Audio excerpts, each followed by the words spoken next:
Hi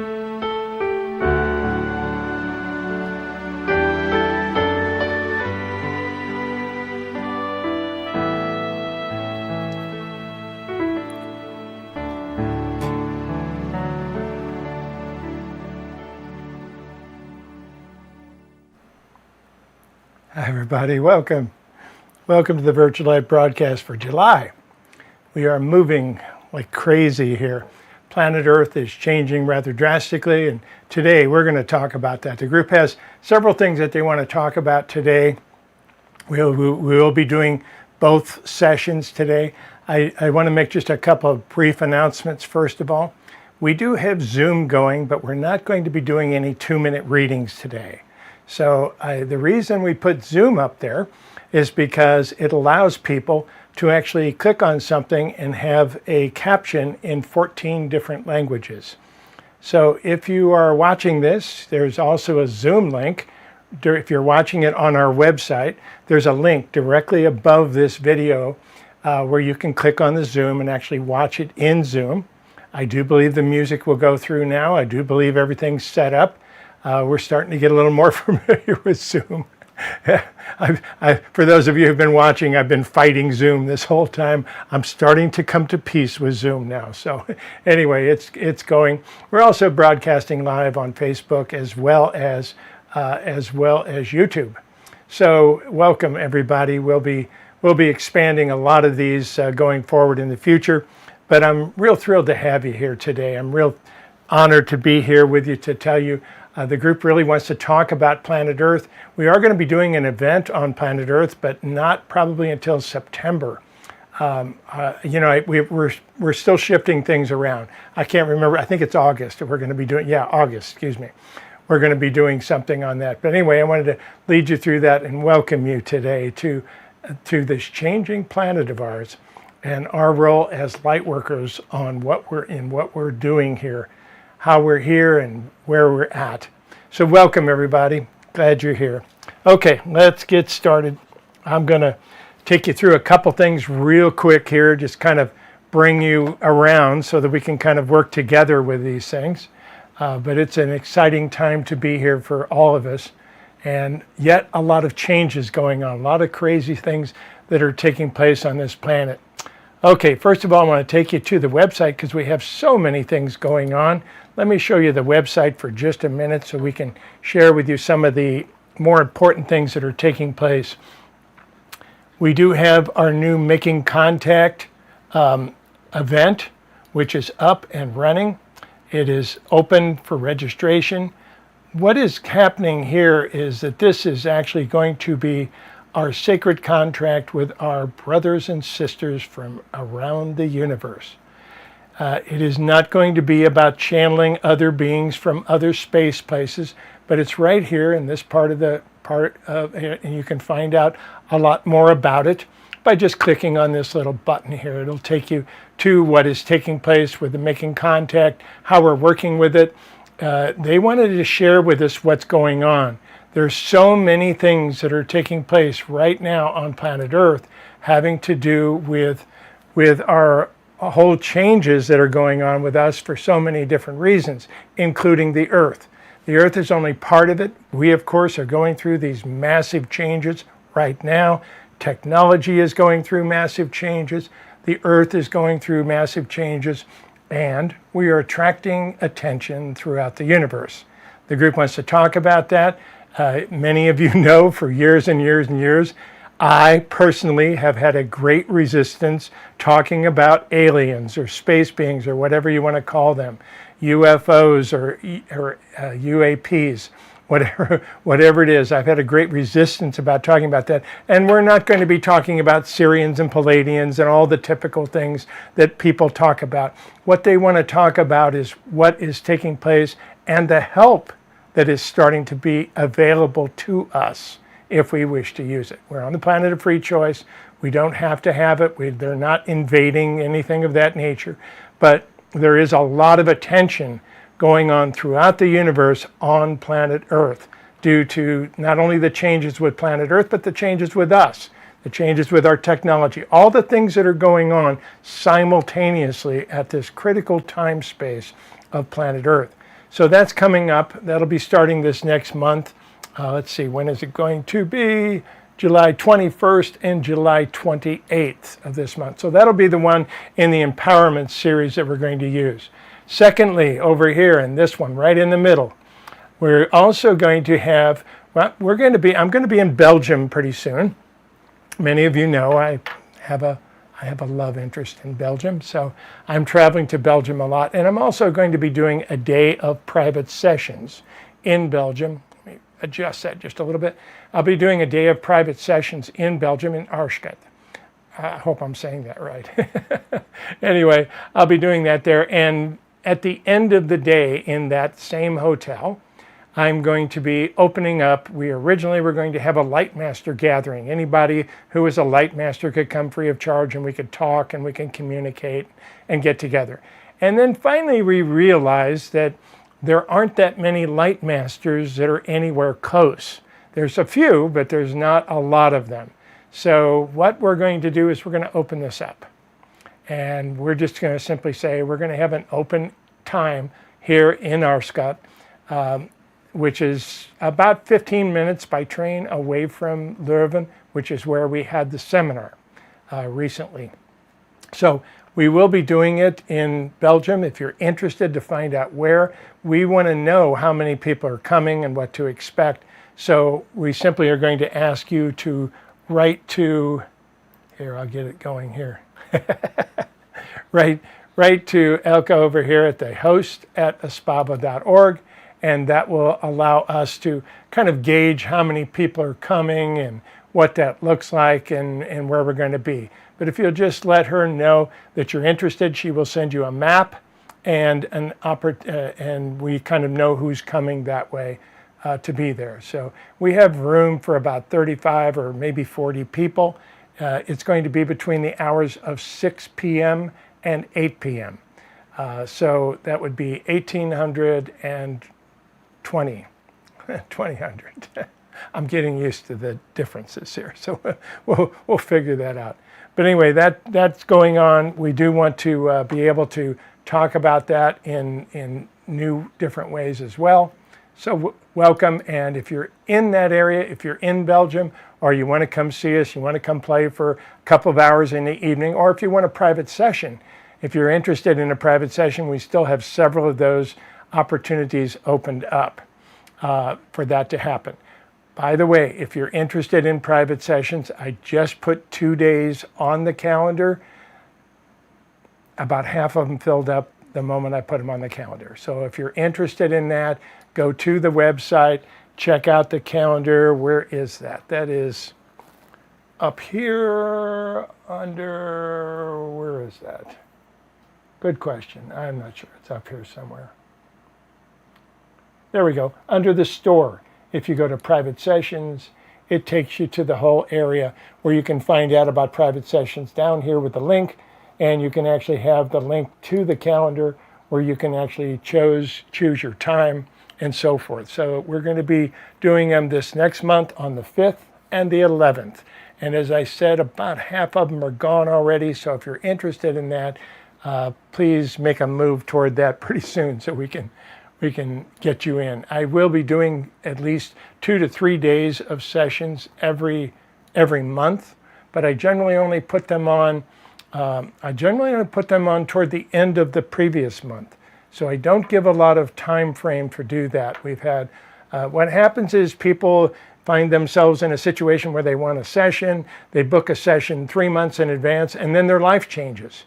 So they don't want the session anymore. We end up doing a lot of scheduling around and so forth. But they are there. The whole thing describing what that is in that location as well. Also, back to this. You can get a private session in Aarschot as well. And just click there. And you can also go to host@aspavo.org. And she will take care of you on that one. Over here, on the far side, I am very, very, very excited to tell you about the new event that we are now doing in person.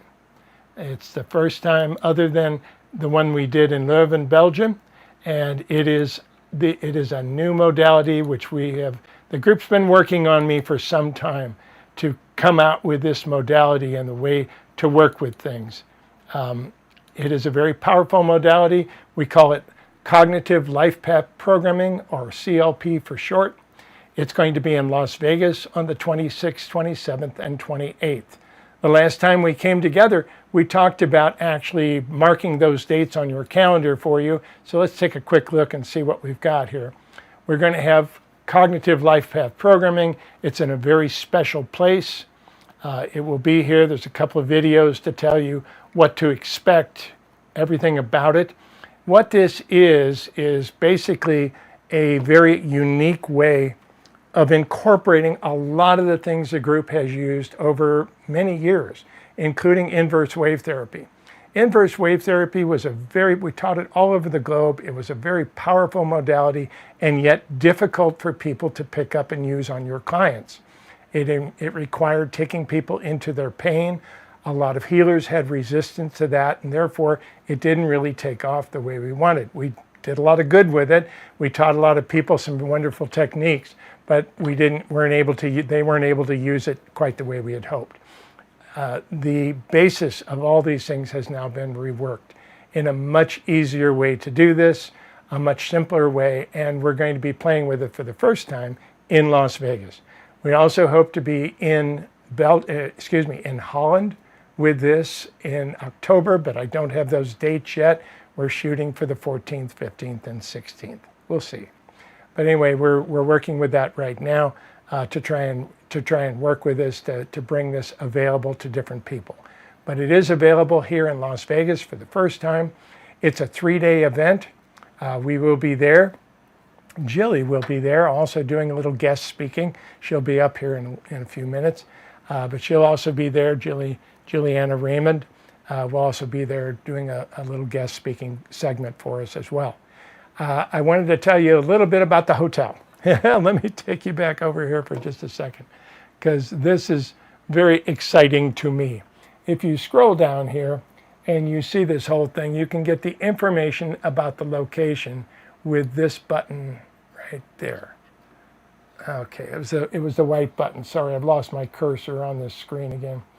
But the Four Queens Hotel is across the street from it. It's actually at a place called Binion's.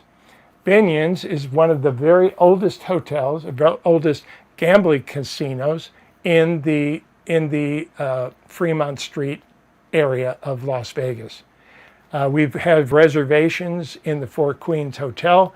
We have 10 rooms booked over there in both wings, so that's 20 rooms available. We have 10 rooms booked in Binion's. Binion's is a haunted hotel. We will tell you. We're actually having the seminar in Binion's, so maybe we'll be visited. Who knows? The staff kind of jokes about the whole thing, but they've had some very real experiences. It's not a lot of experiences, but we actually have some rooms booked over there. If you want to try and experience something yourself or feel something yourself, you can do that. The rates on these rooms are very, very inexpensive. Take a look at them. The room blocks do drop out on July 25th. So on July 25th, if they need those rooms, they will pull them back, and we'll still be able to get them, but you'll have to pay a higher rate on those.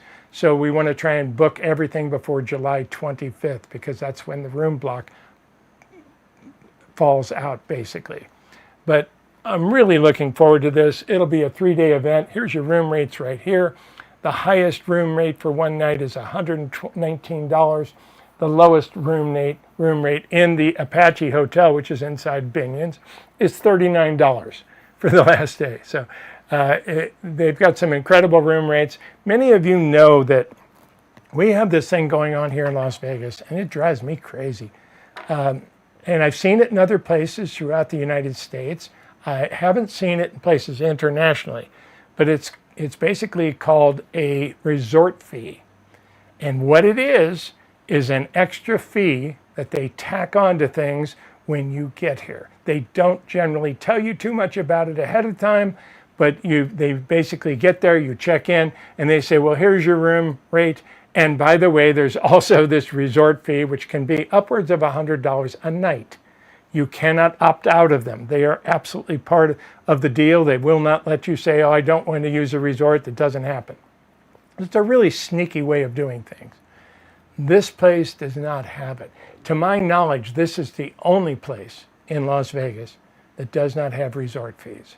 So they're not playing the game. I've dealt with these people before. They are incredible people. So I'm really impressed with the owners of the hotel, the people I've been dealing with, and so forth. So I'm very happy to be here.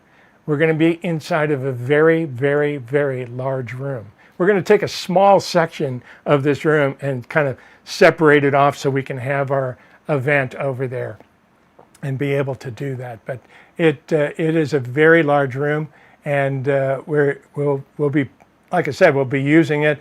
We've got room for lots of people if you want to come. So there's no limit. We're not going to sell out on this one until we hit about 5,000 people. Then we're going to sell out. So like I said, it's a big room. So anyway, we're looking forward to this a lot because these people really work with us. We had this set up to actually happen with a training that we were going to do just before COVID hit. And they were just so gracious in dealing with us and being able to cancel the event and do everything with it. So we're back, and it's all set up here at Binion's. And if you've never been to Fremont Street, it's the old section of town. It's a hoot. People have already asked, are we going to be doing anything in the evenings? We're not, for one simple reason. Fremont Street comes alive. You don't have to walk 4 miles up and down the strip to experience Las Vegas. There's 4 bandstands in this place, all with live bands that are going on at different times. There's all kinds of restaurants. There's all kinds of different places, casinos you can walk into. You can gamble if you want to, or you can just be outside and experience the street life. There's all kinds of street vendors that are going to be out there. There's all kinds of fun things that'll be out there, and it's pretty wild sometimes. So this is Fremont Street and the Fremont Street experience. And even if it gets hot, they have found a way to keep this cool. It is through misters. It is through some of the things, that way that they have of doing. But I swear, I can be on the corner of Fremont Street inside this dome that they built, and you can take a couple steps out onto another street and you feel the heat hit you. So it's almost like it's air conditioned. So even at night, this is a wonderful place to be. I think people are going to want to get out, have some fun. There's all kinds of places to eat, even in the Hotel Binion's. There's several places that you can eat that are absolutely wonderful. And we've given you some of those suggestions here. One of my favorite places that Barb and I used to go before I became a vegetarian was a steakhouse in the Four Queens. And I've given you some information about reservations there too, if you're interested. And they also serve fish, so it's not just completely steak, but a lot of things going on there that I'm very excited about. The healing modality itself, the life path, cognitive life path programming, is basically working with all the information we've recently had. It's talking about the bodysuit in the very beginning, how that works, how it works with us, and about programming that bodysuit. And then we go in and release all restrictions that are in your way, whether they are from this lifetime or a past lifetime. But it's based on finding your joy and your passion in life. Inverse wave therapy worked really well, but it was based on finding your pain in your life. This is in a different direction entirely. We're using a lot of different fun things that the group has shown me and that we found from other places, like avatars. We're going to work in small groups to go through things. So whether you want to come in here and clear your own life path, or whether you want to learn a modality that will be usable for you to work with your clients, this is all coming up here in August, and I am really looking forward to it. So it's going to be a powerful time to be here, and a powerful get together of people that haven't seen each other in many, many years. So registration is open. Like we said, you can go right to the site. All the links are there for you to find what you need, and you'll also be able to find everything about that you're working with. One other aspect real quick here, and I'll just share this with you. There we go. We can go down, scroll down a little bit on the page, and you'll see what is going on. This is the current one. The one in the middle is making contact. This is the one we talked about that will be coming up in July on the 21st and 28th. We also just did the reconnection event, which was live on the 16th and 23rd of June. But the reconnection event was all about primordial beats, primordial sound, drummings, energies to help you reconnect to planet Earth. It was fun. It was one of the most powerful events that I did. It will be up there for a while. We're going to leave it up there so that people can, and it'll be in the store as well. We're actually going to make these available as part of a series of events that will also be available fairly soon too. But that is the reconnection event right over here to the left. Making Contact starts this next month, and Cognitive Life Path Programming, CLP, will be in Las Vegas in August. So we got a lot of things going on in all of those areas. So wanted to kind of bring that to your attention because there's so many wonderful things that are taking place. I'm very excited about all the events that we're doing. One other thing that I want to bring up really quick, because we have been doing a lot of this.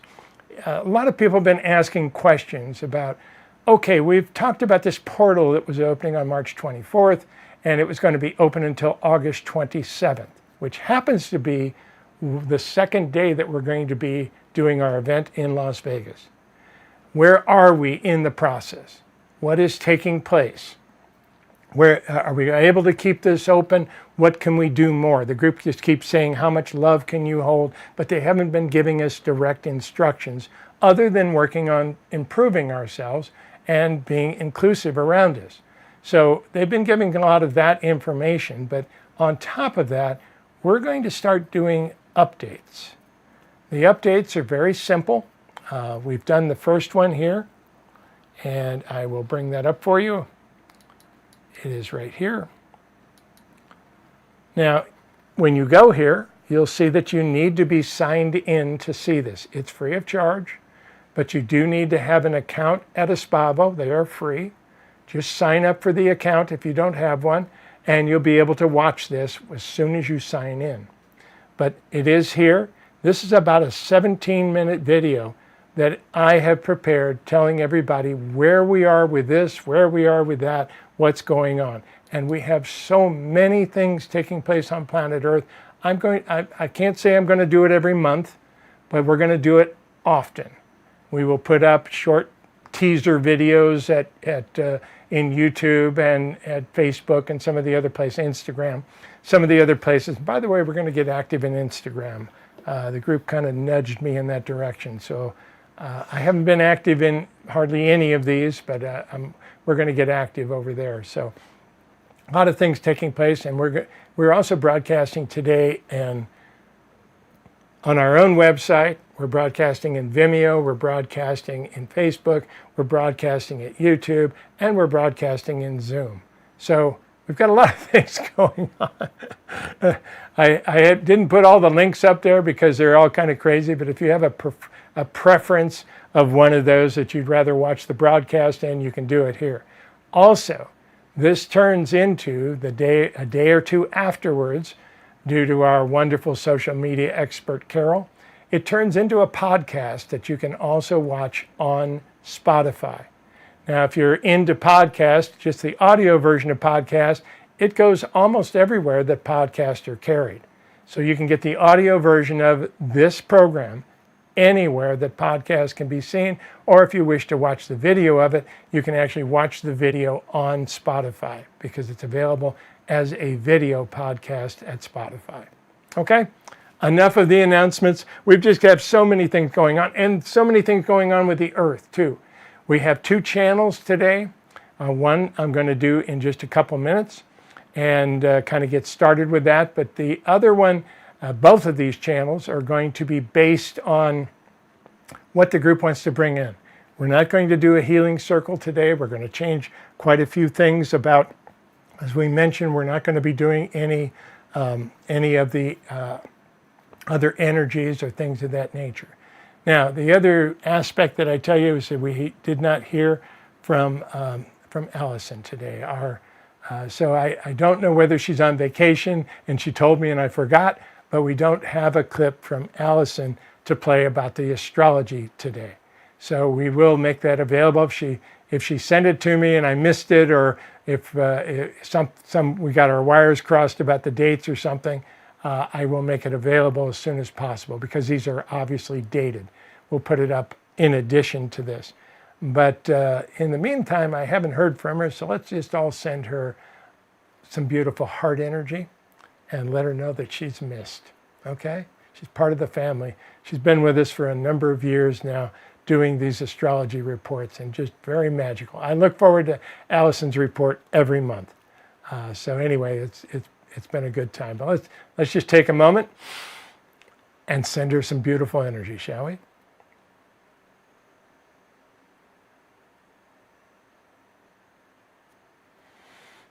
Excellent. Good. Glad you're all here with us today. It's an exciting time to be here. I'm here in Las Vegas. Las Vegas has been slow to start this summer. Right now, 10 minutes ago, we hit 100 degrees for the first time. And that's unusual for us. Usually we're much lower than that. On Thursday, we're going to hit 113. The rest of the United States, especially the southern parts and the eastern parts, are getting hit very hard with massive, massive heat waves. We're very fortunate here in Vegas. We're not only used to the heat, it's also a dry heat. I know the jokes about the dry heat, but it really does make a difference. We're able to tolerate much higher heat levels because of the humidity being so low. So it really does help quite a bit. Okay, I'm going to take you over to the screen real quick. You know what? I'll just take you over here for just a second while I drop into channel. We'll bring in the group for the first channel for today. And then we'll have a final one at the end of today. Thanks for being a part of the family, everybody. The family is gathering in several different ways in several different places. We hope you feel a part of it, because when we hold hands, we can change this planet. That simple. And we're doing it. I'll be back in a minute.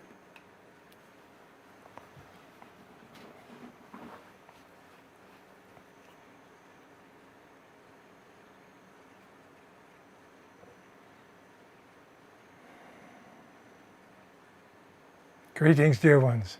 I am Malia. I am so overjoyed to be with you this day.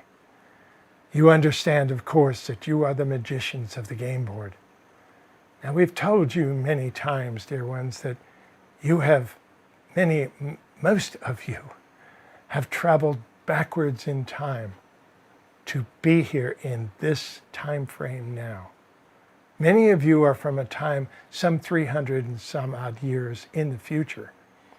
And you've moved backwards at this very critical balancing point of planet Earth. It's a magical time to be here.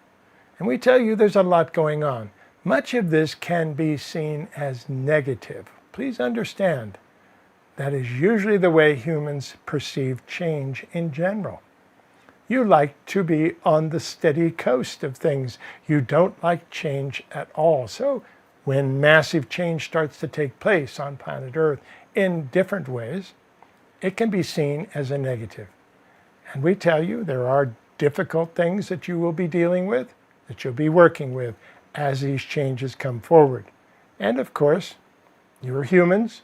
There will be bad actors that try to use some of these changes in their negative ways. We laugh about that because it is part of the energies that take place. It's part of the polarity in which you live in.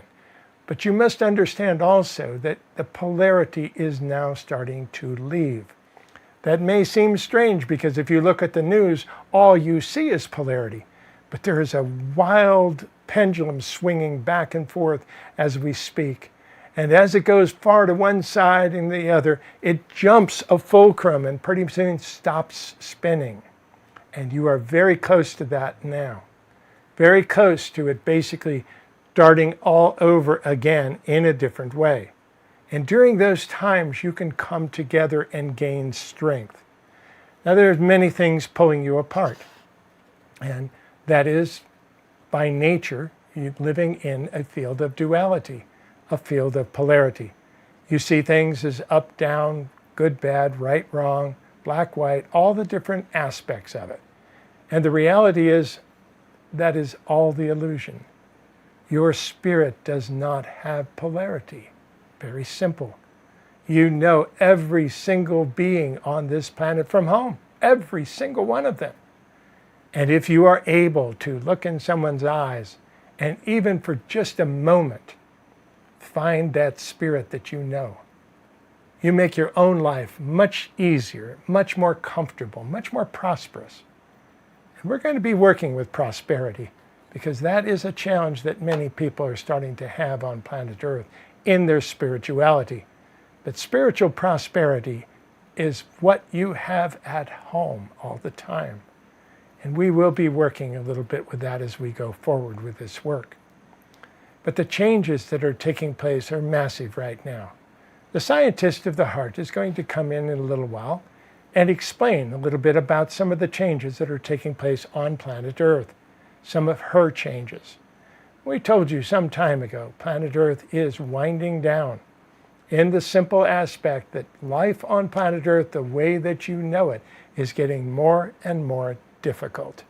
Some of you call it global warming. Some of you call it earth changes. Some of you call all the different things that are taking place by different names. But it's all part of an evolutionary process. And in reality, as we mentioned, you have hit the 8 billion mark.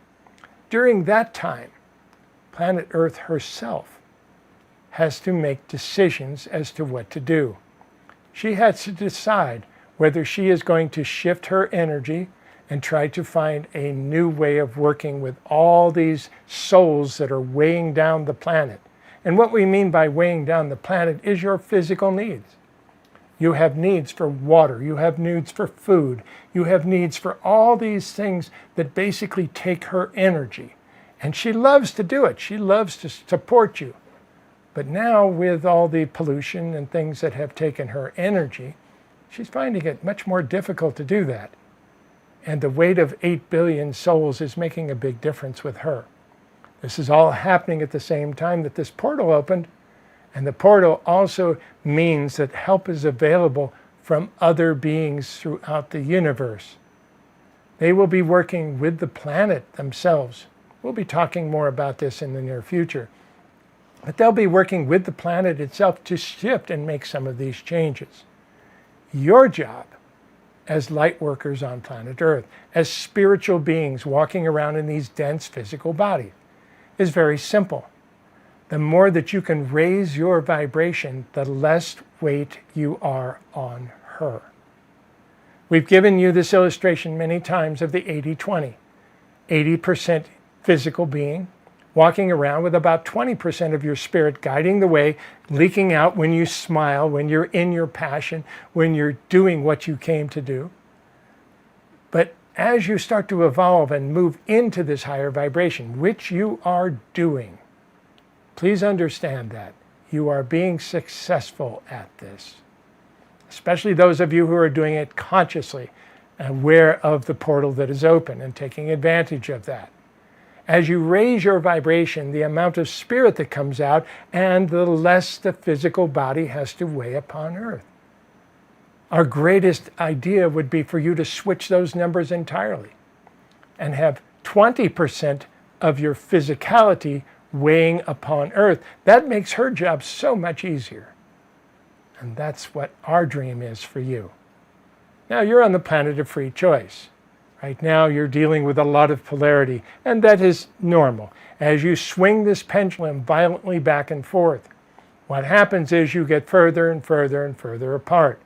Now, humans have innate biases in there, and one of your biases, very simply in your bodysuit, is that you don't like to change your mind. So even if you're presented with all kinds of information and proof of this or proof of that, if you're set in a way, you'll tend to stay in that mindset. That makes it very challenging for change on a global basis. And yet, it's happening slowly. Will there be a point where everybody agrees on everything? Absolutely not. That was never your intent. Your intent was to have different views from different things. But the challenge is you're so invested in your mindset, not just yours, but everyone else's. They're so invested in their belief systems and their mindset of what they believe that you've lost connection with the others. And that's a dangerous point, because that is a point where humanity can end as the way that you know it on planet Earth and not be able to survive these shifts. There are shifts taking place. As Ilra likes to say, the shift is hitting the fan. Absolutely. And things are changing on a very rapid basis. But one good part about this, which is why I'm in here now, is that during these changes, force is being used all the time. That is the masculine energy. And the feminine energy is now rising to take a different aspect of things, a different hold. Now, you've had these swings back and forth. You're seeing racism come back in different parts, especially in the United States. White supremacy is rearing its head again. Why? Well, that's the pendulum. After all, you did have a black president, didn't you? So that's the pendulum swinging back and forth violently in one direction or the other. When it reaches those outside areas, it stops swinging. And that's the point that we hope you get to very soon. Because inclusivity is a huge part of bringing home to planet Earth. You're all connected on the other side. Not only are you connected to every other human being, but you're connected to every animal. Wouldn't it be wonderful if the animals could all come together and talk to the humans? That would be fascinating, wouldn't it? Well, they can, and they are trying that, if you only can listen. So the animals themselves have a different level of vibration. Now, it's not just the animals. There's 144,000 different levels that you can go to if you want to look at that, most of which you don't know. But if you just look for, say, 144 different levels of being able to do that, animal kingdom is one, but in the animal kingdom you have different breakdowns. You're not. You have your pets, you have wild animals, you have large animals, you have small animals, you have all these different animals. And then you go into a different level. Let's say you go into botany, you go into plant life, and there's all sorts of different levels within the plant life. You go even lower. You can go into the geological life and the rocks and things that make up the planet herself. Well, the interesting part about that is they all have consciousness. Have you ever talked to a crystal? That is the highest vibration of the geological kingdom. You happen to be the highest vibration of the animal kingdom. And doesn't mean that you can't communicate with the other levels. You can. And that can start changing a lot of things very quickly. So we ask all of you to step out of your dramas whenever possible. Take this time and open up to what you can learn from everyone on this planet. None of you hold all the answers, yet together you hold all the answers, and you have access to every single part of it.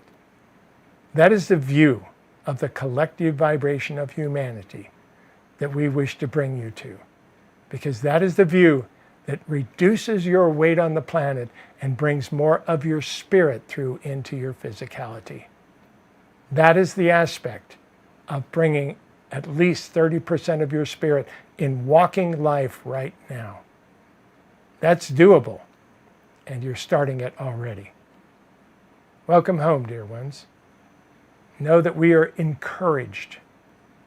As we mentioned, you're also starting to receive help, especially the Earth, from some of your parental races that began this experiment of free choice here on planet Earth. Yes, there were many that were here to help formulate the opportunities to do this. And of course, there's life in billions of places throughout the universe. Now, it doesn't necessarily mean that they're ahead of your evolution. Very few are in different ways. None of them are reaching the levels of advancement in spirituality that humans have. You lead the way in that area. Now, some of them have been around for a very long time, much, much longer than that. And the ones that you see as space visitors, as people from outer space, you call it, are simply dimensional beings that know how to shift dimensions. It's easier than you think, and you'll be learning that in the not too distant future. There's many aspects of this that will start to become aware. When you make connection to some of these beings, and we'll show you some of those capabilities, you'll start to understand what this really is. Now, of course, there is the fear element. You can always go into fear about anything, especially about change. Humans don't like change. So when you see change taking place, your first reaction is to go into fear, to fight or flight in your different centers, depending on how you're wired. We tell you, how much love can you hold? That is the aspect that is keeping this portal open. If we had to look at this right now and decide right at this moment whether this portal was going to stay open or not, we'd say you've got about a 70% chance right now of keeping this open. We are very, very, very encouraged, and that is beautiful. But it's up to you. You are the planet of free choice. You're the beings walking around with the density that you have to hold. How much love can you carry in that density? How much of your spirit can imbibe in that energy and vibrate outwards? That's the beauty that we'd love to see all of you work with. Well done, dear ones. Well done. As we mentioned, a scientist of the heart will be along in a little while to help bring you the rest of this energy and talk about the planet herself, for she too is evolving and going through massive vibrational changes. They will certainly affect human life on planet Earth. That is happening now. More to come, more things to work with. But it doesn't have to be like Atlantis or like Lemuria. Although, interestingly enough, you're faced with a lot of the same situations you were then. The similarities are completely unbelievable. Yet, many of you have traveled back 300 years in the future to make those decisions now. Welcome home, everyone. Welcome to the new planet Earth. It's with the greatest of honor that I ask you to treat each other with the highest of respect. Nurture one another at every opportunity and play well together in this new game that you are creating. I am Merlia, the feminine energy of Merlin. Come up and see me sometime. Espavo.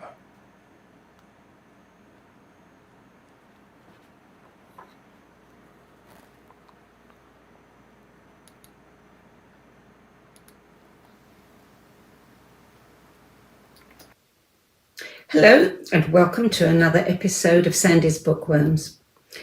In the years that I've been conducting interviews with scientists, speakers, authors, and teachers working at the edge where science and spirituality meet, I've heard many extraordinary stories, and I have read absolutely numerous mind-shifting books.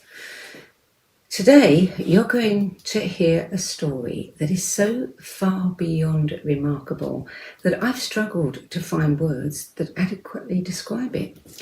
All I can say by way of introduction is that what you're about to hear is the story that I didn't know until I read it, that I, and probably countless millions of other spiritual seekers, have been waiting our entire lives to hear. Christopher M. Bache is Professor Emeritus in the Department of Philosophy and Religious Studies at Youngstown State University, where he taught for 33 years. A fellow at the Institute of Noetic Sciences, he's also adjunct faculty at the California Institute of Integral Studies, and he's on the advisory board for Groff Transpersonal Training and the Groff Foundation. An award-winning teacher and international speaker, Chris Beisch is the author of a book called LSD and the Mind of the Universe, Diamonds from Heaven, which has been hailed as a gripping account of an utterly unique and extraordinary hero's journey that opens our minds and hearts to a new vision of our universe and ourselves as inseparable from the ineffable being that we have called God. Here's the story. On November the 24th, 1979, Christopher M. Beisch took the first step on what would become a life-changing journey. Drawing from his training as a philosopher of religion, he set out to explore his mind and the mind of the universe as deeply and systematically as possible with the help of the psychedelic drug LSD.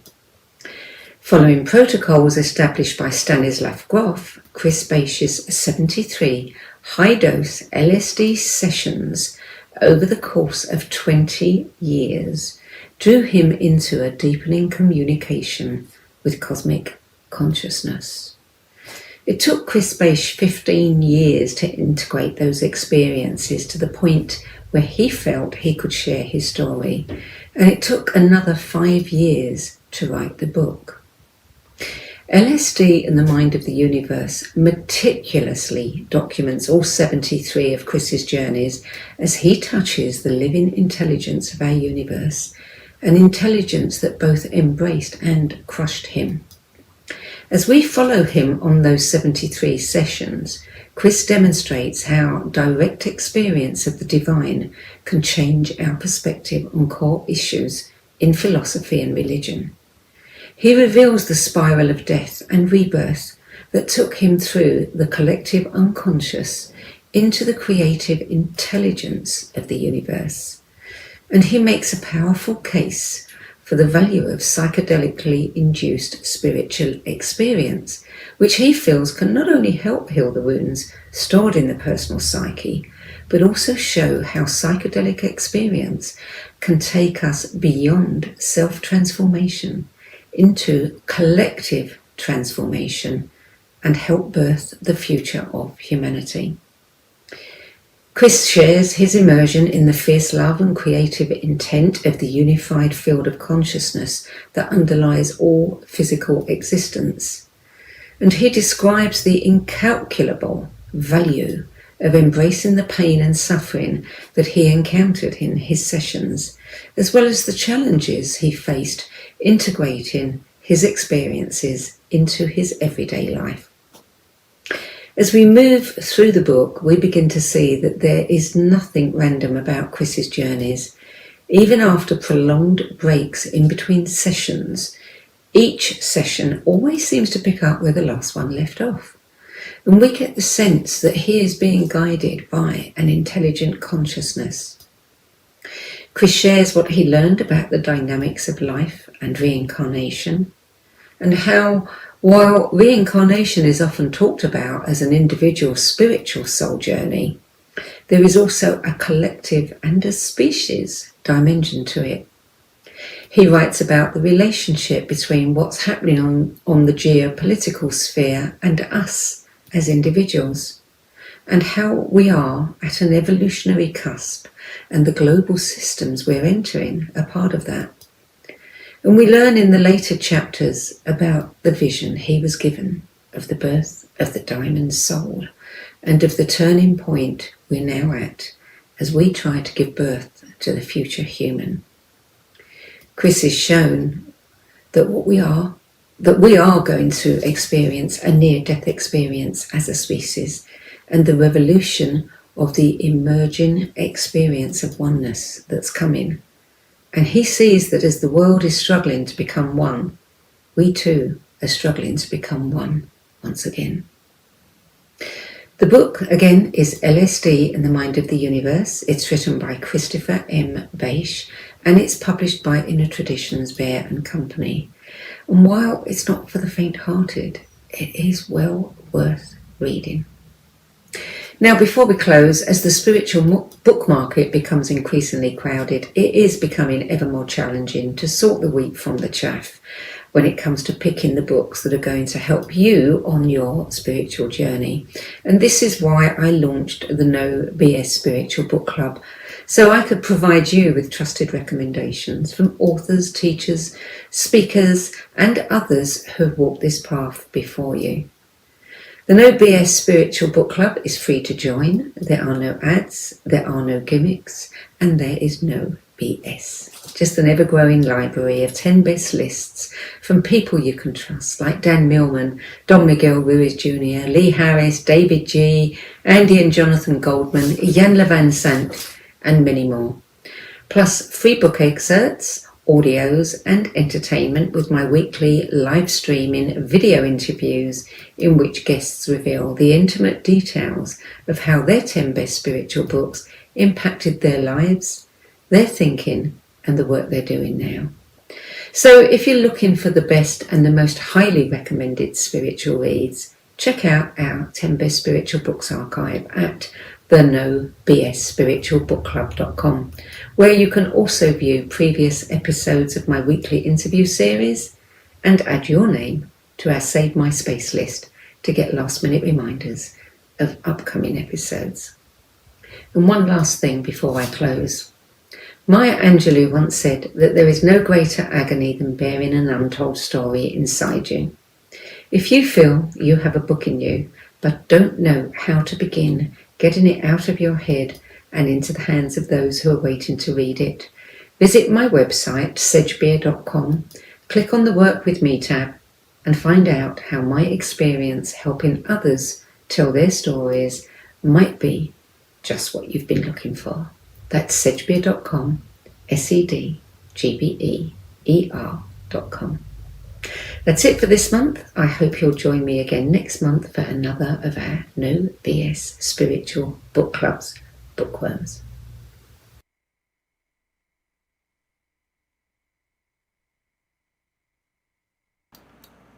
Thank you, Sandy. Awesome stuff. Awesome stuff.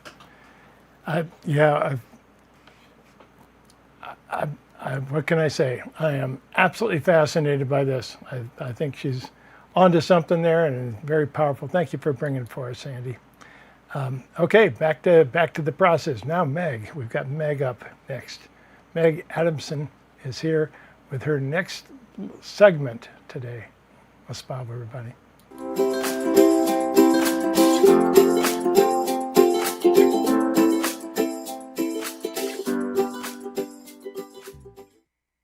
Hey everybody, so nice to be back with you again this month. Let's jump right in. This month I want to talk about your brain, and specifically how your brain works to filter out what isn't important to you. There was a study done on couples with newborn babies who live near airports, and that is extremely loud. Anyone who has ever driven on streets where there's homes that back up onto railroad tracks or near airports, those planes are very loud. And the study found that both parents would sleep right through a plane taking off nearby or a plane landing nearby. Yet the mother would wake up if the baby in the next room stirred, woke up at a much lower sound. That's part of our brain, and that part is called the reticular activating system, or RAS. And the RAS learned through the neural pathways in our brains that a plane is not important to the mom. What's important to her is taking care of her child. So through the brain learning strong beliefs of what's important to us, it will filter out other incoming data. It will literally block the sound of those planes. But a baby, because your baby is extremely important information, your welfare of your child, the RAS will not block that out and will focus on that and let that through. And then boop, mom wakes up. That information has been delivered. Body responds. Nervous system responds. Interestingly, dad often didn't wake up for baby. So the researchers took mom away for a few days, and guess what? Dad suddenly started waking up when baby cried. Why? Because before, the information wasn't important to him. Mom was there to wake up if baby cried. But now that mom's gone, it's dad's job, so the information became extremely important, and the RAS, the reticular activating system of the brain, let that through. The reticular activating system just reinforces what's in your subconscious mind. So if your thought, your belief, your dominant belief in a neural pathway is, for example, I don't like dieting, you'll struggle with changing your diet because your RAS will only filter out information that will make you avoid changing your diet. It literally blocks information about dieting or diet changes that you might apply and successfully achieve. It's an automated process that doesn't distinguish between good or bad behavior. It doesn't judge. It doesn't judge at all. It's based on your beliefs. Your RAS doesn't care if dieting is good or bad for you. It only automates what's in your neural pathways. So what if you believe the world is a dangerous place? What if you believe you'll never be successful? What if you believe you'll never heal or find love, or fill in the limiting belief, right? You've heard me talk in previous videos. We all have programming, particularly when we're young, before the age of 7, before that part of our brain that associates data matures. We don't have an adult rational mind yet. So everything is coming in as programming because we're learning. We're learning how to take care of ourselves. We're learning how to walk and talk and feed ourselves. We're learning what it is to be human and survive. So the brain is just taking everything in, and memories are being created in the subconscious mind where they're stored. And then if something has an emotional height to it, so something that makes us feel scared or bad or not good enough or alone, that becomes dominant programming. That over time compounds, becomes truth to us. We believe these things, that maybe the world isn't safe because we listen to the news over and over and over again. And it's skewed for one version of the story. We don't currently have a source of news that only tells you the incredible things going on this planet and the people that are helping people. I had a conversation the other day with a colleague and a client individually, and we all came to the same conclusion. Can you imagine? Can you imagine if we started with children in school, talking about all the incredible things we're capable of, how our brains work, how we literally project out in front of us, and our brain will work to validate what we believe. It will actually filter out anything else so that we can zero. It's like a runway, an airport runway. Come this way. Here's the lights. This is what you believe. You're coming right to those experiences. And what if they were all positive? And what if the news that came on talked about how great the world is and how great people are and how we help each other and love each other and all of the things that we're capable of, how beautiful human beings are? Would we live in a different world? Would we collectively be expected to behave differently because that's what's normal? Yeah. So our collective belief would instantaneously change, and our individual beliefs would change. Those limiting beliefs that came from heightened emotions in the past would heal. We wouldn't walk around so protective and armoring, watching over our shoulder. Are we okay? Is this safe for me? Can I succeed here? Did I get the right education? Do I look perfect enough for a partner, right? Social media is incredible, and I'm going to get into that in a minute, but it also has its impact that they're studying now. And that impact is less about progress and much, much more about perfection. And when we focus on perfection, levels of depression skyrocket because we're just seeing everywhere the filtered version of it's not safe, and unless you look like this or do this in this way, you will not achieve what you want to achieve. You won't find that partnership. You won't have that health. You won't heal your body. You won't have that love. You won't have that success. So what is your brain doing when you actually internalize that and compound it over time? Which everyone's done. Every human being has programming until we start to understand and change those limiting beliefs. Till we understand that it's not out there. No one else has that power to decide what things mean for us. We decide what things mean for us. All the power lies in that contemplation right there. If I have all the power to decide what things mean for me, shouldn't I look now and decide what they're going to mean? And maybe what I thought things meant, I can change. I can rework that enough so that my subconscious mind accepts it and reframes it. Maybe I can look at those incidences differently now. That was the basis of clinical hypnotherapy. Access the subconscious mind, do the regression work, reframe those memories, change those limiting beliefs, and your brain will literally validate you so that you start to see and experience what it is you believe, what it is you expect. If that's not the most powerful thing that you hear today, or this weekend, or this coming week, then I've not done my job well enough in this piece for that to land. That, to me, is the most powerful contemplative work that you can take away and look at your life. What don't you have? And what do you tell yourself?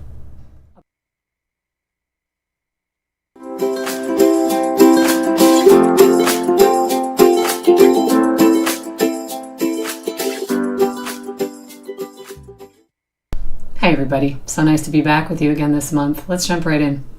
This month I want to talk I am so sorry. I hit the wrong button. Hang on a minute. I think I know right about where we were. This was a recording that she made for us. Hang on just a minute. We'll pick that back up.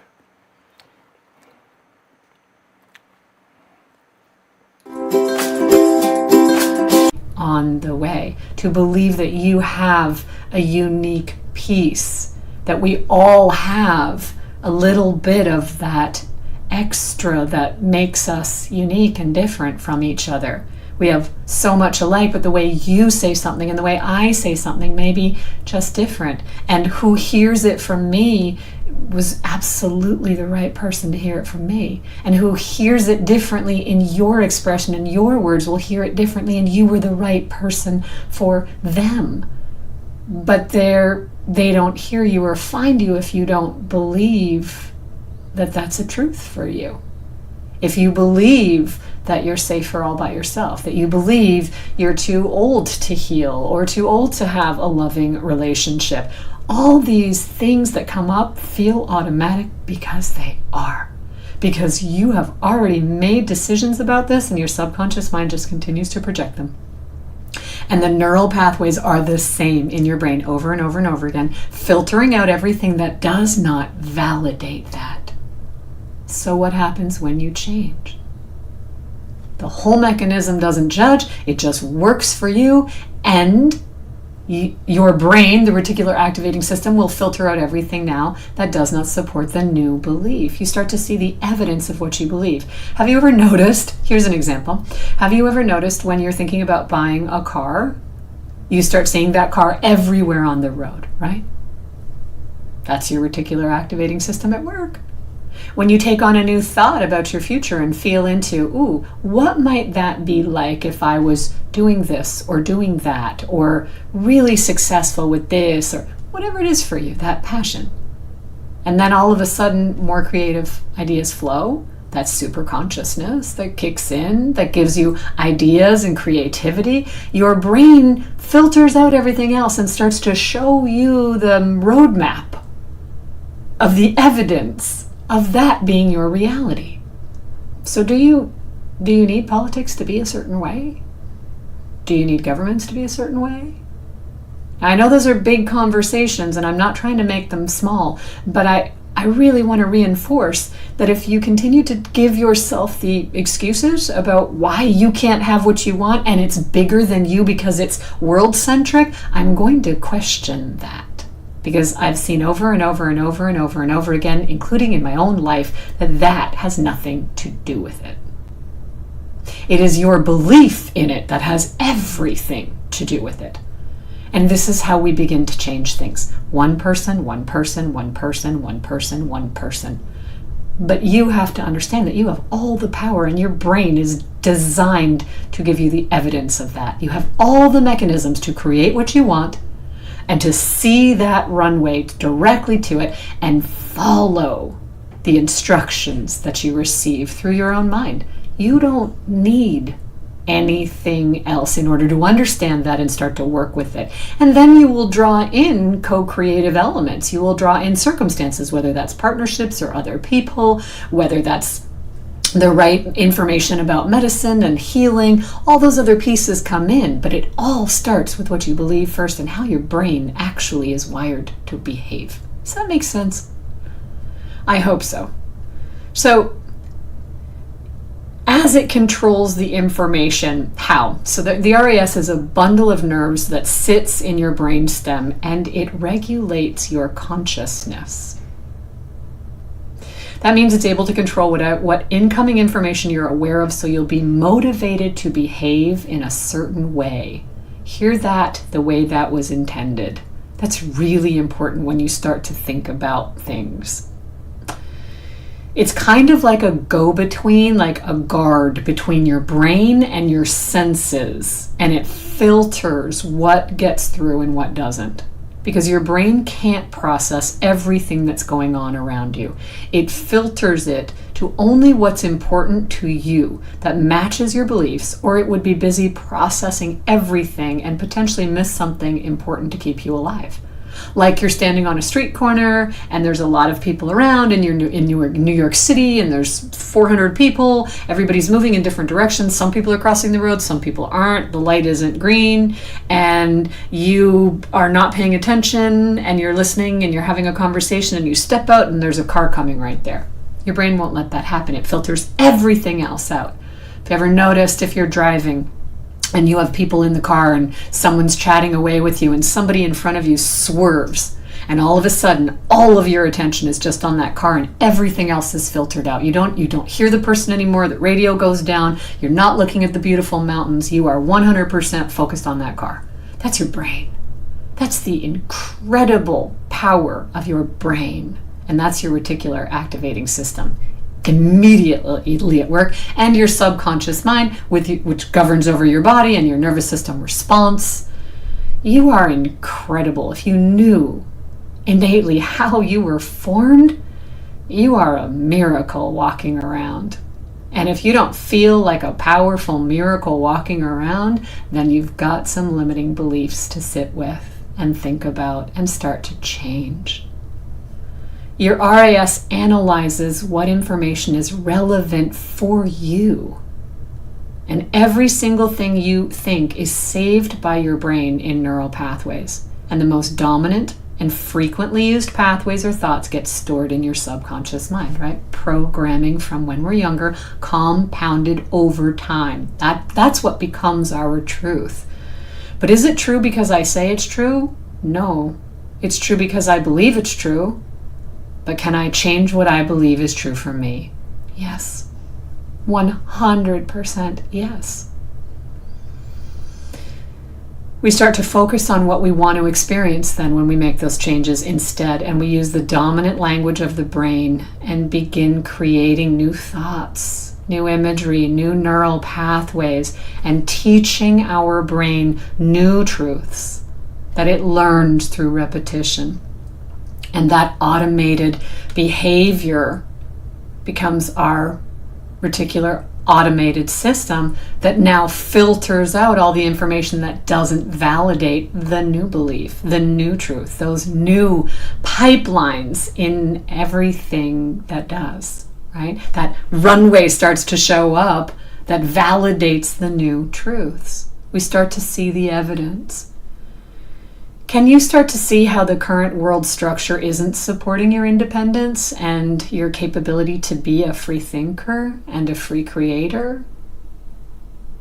And the more that you engage in the same conversations and the same limiting beliefs, the same neurons light up in your brain, and your RAS continues to show you evidence to validate the negative and limiting beliefs. So doesn't that start to really explain the duality that we're living in, right?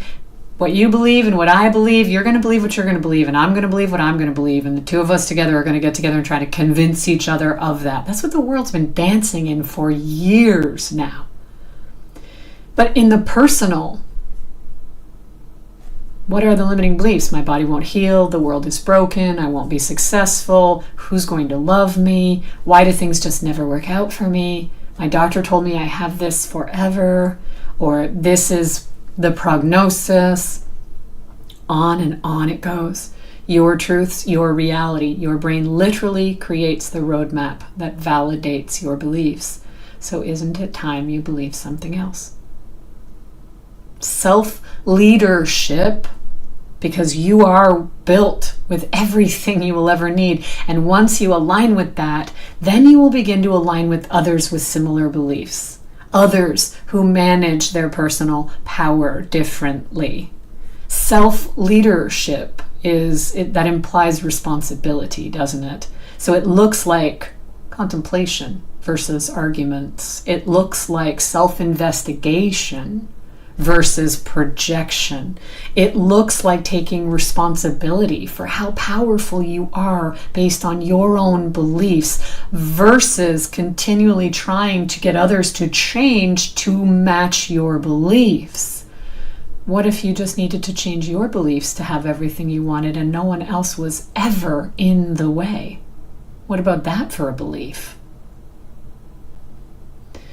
The question is, right, that you have a part of your brain that regulates your consciousness. How genius is that? So the question becomes, are you the one feeding it? Or is something or someone else constantly feeding it and reinforcing those limiting beliefs? Now you're starting to understand the marketing that you see all day long through social media and through news, through the world. Your brain is a genius. What you believe about what you're capable of is what sets the path ahead. You begin to see the intensity here. So I want to give you some stats. I was doing some research, and there was social media addiction statistics from a company called TrueList. And what they've estimated, it shows, the estimates suggest that more than 210 million people worldwide suffer from addiction to social media and the internet. Symptoms of depression are twice as likely to appear in teens who spend 5 to 7 hours a day on their smartphones. Not being on social media causes the fear of missing out in 34% of young adults. Checking social media while driving happens to 55% of drivers. That astounded me. A massive 43% of teenagers feel bad if no one likes their post. What limiting belief occurs when that happens? 71% of all subscribers log in to check their Facebook on a daily basis. The study went on to say by 2025, the monthly number of active social network users is expected to reach 4.4 billion people. One of the more shocking facts and stats is, according to Statistica, 4.4 billion people globally is, to put in perspective, about 1/3 of the world's entire population. And it's important to mention that the number of social media uses has been gradually increasing since 2017. When discussing social media addiction statistics and trends, addictive social media behavior is most strongly associated with being a young single female. According to a social media addiction study involving more than 23,500 participants with ages ranging from 16 to 88, this is the age group that is most likely to display addiction symptoms. Overall low self-esteem and a narcissistic personality were also very strongly associated with addictive social media behavior. What's going in as programming? What is the world showing our young females about themselves? Perfection or progress? Power and capability or isolation? Not being good enough? Not getting enough likes? You're not going to be able to do this. You're not smart enough. You're not pretty enough. You're not perfect enough. We have the ability to use everything we have access to for the power of good, for the power of inclusion, for the power of expansion, for the power of connection. Or we cannot be running our own brains, deciding what's true for us, and then based on all of the information that's coming to us right into our homes, right into our technology, available 24/7, determining our worth, determining our capabilities, determining our value, and over time eroding anything positive we believe about ourselves. So you need to be really mindful about what is feeding your brain, knowing now how your brain works. It will take everything in, and based on what's important to you, it will filter out and away everything else. They went on to say that many relationships suffer because of excessive use of social media. That was news for me. Failed marriages and ruined relationships are often listed as the most devastating social media addiction effects. This happens because some people believe monitoring one's romantic partner on social media is harmless, when instead it often leads to jealousy and quarrels. Facebook addiction statistics reveal this platform is involved in the vast majority of such marital disputes, that 1 in 3 of which end in divorce were because of social media. In fact, divorce attorneys no longer shy away from using networking sites to derive data, which is then used as evidence. Not being on social media causes the fear of missing out in 34% of young adults. And it just goes on and on. So, when it comes to how social media addiction affects your life, younger and less experienced drivers have a nasty habit of checking social media while behind the wheel. Studies performed around the world have concluded that using your smartphone in any capacity while driving is both dangerous and widespread. And according to a study, 30% of drivers say they've checked Facebook while driving, 20% checked Instagram, and 17% checked Snapchat. Holy Hannah. So let's just take a minute there and think. Pull it all back. What's your RAS doing for you right now, today? What have you heard out of my piece? Did you hear more of the negative that you want to talk about, or did you hear all the positive of what you're capable of? And you'll know where your RAS is filtering and focusing, and you'll know if your beliefs are tending towards the negative or the positive. And everything that you want, everything, you already deserve. If I could, wave a wand and just drop fairy dust on the planet and have everyone wake up that morning and believe I am so worthy and valuable and everything I want is coming to me, and I'm going to enjoy it, and I'm going to explore it, and I'm going to share it, and I'm going to be filled with so much gratitude for all of the little things that line up every day, we are living in extraordinary times. And if the world blew up tomorrow, I would be so happy with everything that I've done and everything that I've learned and everything that I've contributed and all the expansion through my life, all of it. I wouldn't change a single piece of it. It's amazing. If I could sprinkle dust and have everyone just for a second feel that and have that too, I would do it in a heartbeat. Because you are already worthy of everything you desire.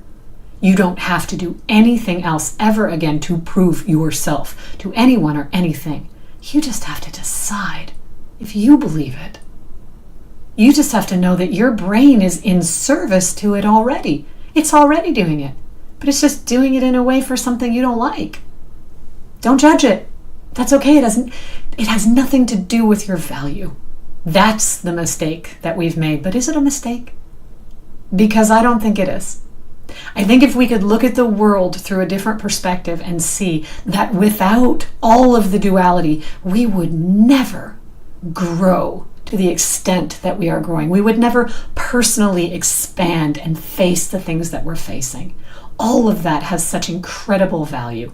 When I almost died back in 2001 and then had extreme vertigo for 8 months, would I do that again in a heartbeat because it changed my life? In a heartbeat, 1000% yes. Because it led me here. It led me to who I am now, this version of me. So what version of you is inside of you that you can feel it, taste it, touch it, you know it, it's you, but you're holding yourself back because you believe something? Change the belief. Get to work. You are so important and you already deserve every piece of happiness that you want. So I thought that was a conversation worth having. Thank you. Enjoy the rest of your show. Enjoy the weekend. Enjoy this world. And enjoy how incredibly genius your brain is. Bye for now.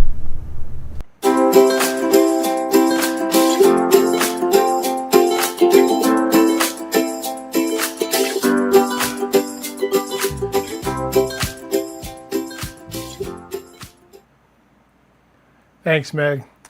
I just have to add a couple quick comments. That was just incredible. We talked about, number one, the 20% of spirit coming out when you're passionate. You just saw it. That was Meg. Awesome. Absolutely incredible. She also said a couple things I want to comment on real quickly. She talked about what we call in the bodysuit the automatic brain. And the two brains that we have, the automatic brain, the reactionary brain, the brain that goes on automatic, that drives the car when we're not thinking about it, that's what the group calls the automatic brain. And the reasoning brain, which takes a lot more energy, where we actually have to weigh things out and decide things. Majority of the time we work on this automatic brain, and advertising knows how to hook our automatic brains. That's exactly what it is, and we're starting to become aware of it. So excellent piece. The other part about this is just before I started today's broadcast, I was watching the news. And I watched a news article, a little segment on people going to Yosemite National Park here in the United States. And in there, they were talking about warning people to not get too close to the animals, because they have a tendency to get really close to the animals sometimes. Sometimes the animals will actually come up to the walkways, the walk paths and so forth. And it showed two different people, both taking selfies for social media with these animals. And the second one they showed was really interesting because it was a video, and it basically showed the animal reacting and nudging the girl, kind of biting at her. And it was a big bison. And he knocked her off the path. She ended up doing a tumble and everything else. And then she got up. Did she look at her arm? Did she look at the animal? Did she look to see if she was safe? She looked at her cell phone first. Talk about addictions. It was absolutely, she was looking at her to see if she got the video. It was absolutely amazing to see our addictions to these things in that way. So great job, Meg. I loved it. I absolutely loved it. Okay, now we got Jilliana with us, and Jilliana will be doing a guest speaking also in August at the Cognitive Life Programming that we're going to be doing here in Las Vegas. Here we go, Jilliana Raymond. Welcome to Life is a Spiritual Soup with your host, Jill Raymond. Join me to explore a variety of diverse topics designed to inform, educate, and empower you through your life journey. I've titled today's program Your Conscious Universe. So sit back and be ready to be amazed regarding the intelligence of your planet. It's time to introduce you to the conscious world in which you reside. Perhaps this information will cause you to pause and reflect upon the nuances of this living world. My goal is to provide you with proof of an amazing conscious earth and your connectivity to everything upon her. Gaia is a planet that, when the human element learns to live in harmony with her, will be an environment of great beauty, endless abundant resources, and a dimension of amazing adventure for her residents and future visitors. I want to present you with a concept that everything has soul. Webster's definition of soul is an immaterial essence of individual life, a spiritual force, that which has essence or consciousness, or a state of being. Webster's defines consciousness as aware, mentally awake or alert, done with awareness or purpose. In consideration of these definitions, would this awareness change your perception of the world? Take into consideration the definitions and then ask, do I believe the earth has consciousness? Do I believe everything has consciousness? Wouldn't you like some proof? For years, I've been watching storms, their paths, the severity, and the type of weather event globally. I've pondered their consciousness, determination, and the purpose of their steerage. Some years ago, the HeartMath Institute, that was located in Northern California, conducted experiments utilizing the Hubble telescope to document energy resonance encircling the Earth's atmospheric dimensions. Their research documented emotional signals registered in space derived from the inhabitants of the planet's collective consciousness. How could Hubble register an emotional signal in space if consciousness didn't exist in space?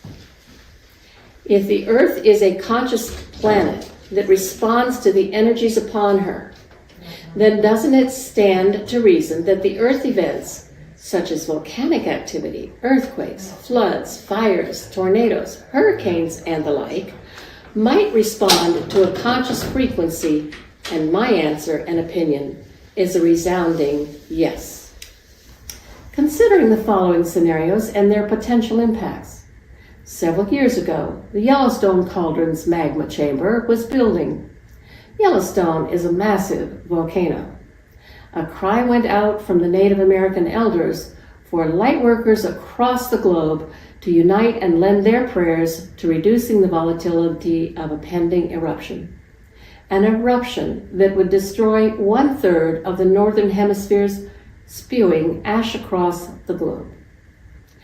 Lightworker prayers were successful in diminishing the magma base and, for the moment, continued to prevent a pending eruption, dispersing the core pressure to other fissures along planetary vents, releasing the emotional energies building in the Earth core. Repetitive storm patterns serve as a warning mechanism to local residents, presenting them with the opportunity to consider relocation. It was the Gulf Coast of the United States.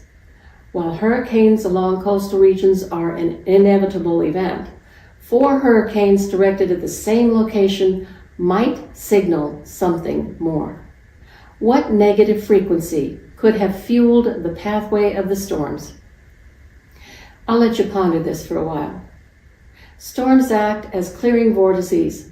While the storms inevitably cause destruction and damage to the human element, in its path there is ultimate clearing. Winds clear stagnant energies, clearing the air and usher renewal. If storms have frequency representative of the energies present in the portion of the land, then do you think your light consciousness could reverse the damaging elements of the storm? The answer is a resounding yes. I must add here that you must always ask permission from your galactic light masters before implementing any intervention. Once given permission, it's that little voice that whispers from within, follow the provided guidance to communicate with a specific storm's consciousness. This can provide you with reason for the trajectory and the method to diminish the severity. And love always becomes a miracle salve and can diminish the severity of any impending storm. I want to turn your attention to the wisdom of trees.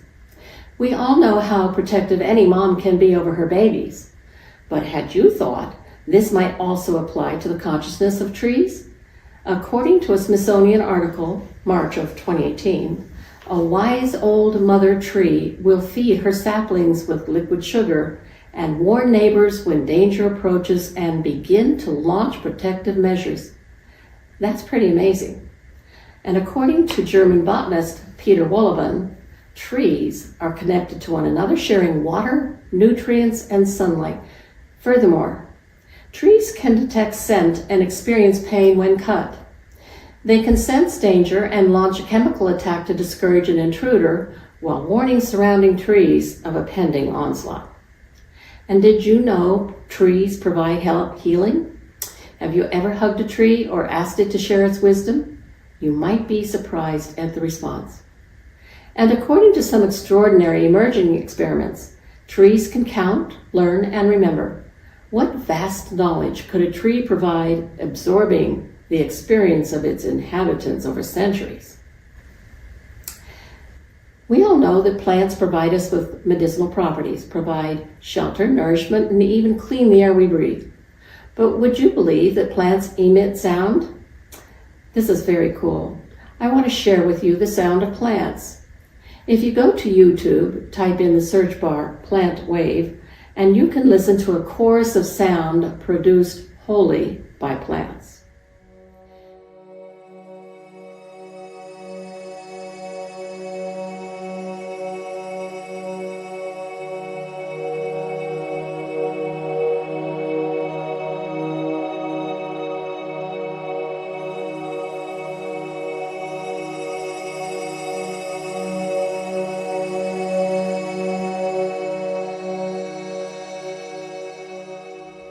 We can't ignore the healing properties of plants.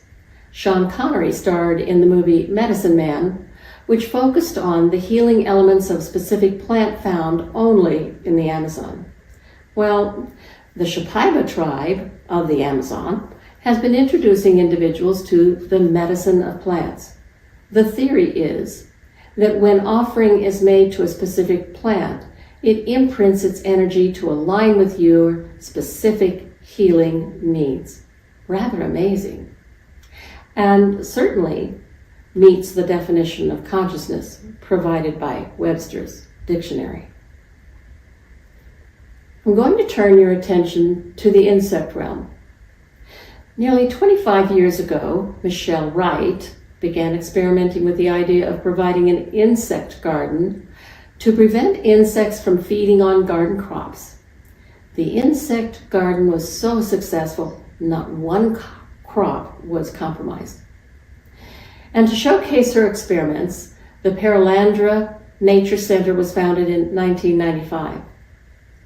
And this is just for fun. I must admit, not all insects are endearing, but I love to listen to the sound of crickets in the fall. Could the sounds of crickets provide something else? Once again, you can access YouTube and type into the search bar, God's Cricket Chorus. Take a listen to this natural phenomenon. And just to be clear, there are no human voices or instruments added.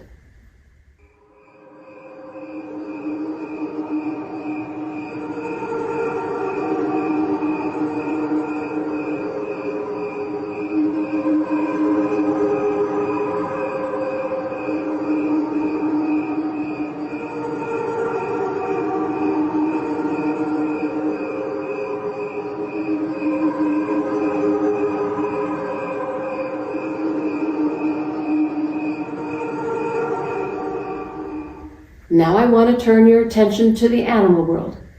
Some years ago, I worked with Wounded Warrior Therapy Projects. I watched a young soldier who'd lost both his legs and one arm after a Humvee explosion launch himself atop a 1,200-pound horse that adjusted its gait to help the warrior gain balance while the soldier was riding his noble steed. Horses chosen specifically for this program do not all have a calm demeanor, but they all seem to possess an inexplicable intuition that when caring for these special riders express incredible intelligence and caring natures. And another inexplicable account of an amazing healing therapy, go to YouTube and type in PIO. That's P-E-Y-O. and you want tissues at hand for you to explore this all on your own. As you can see, there are multiple YouTube references to research. NASA has conducted its own research exploring planetary sounds. I want to see if we can't listen to the sound of stars. And here's just an example for you.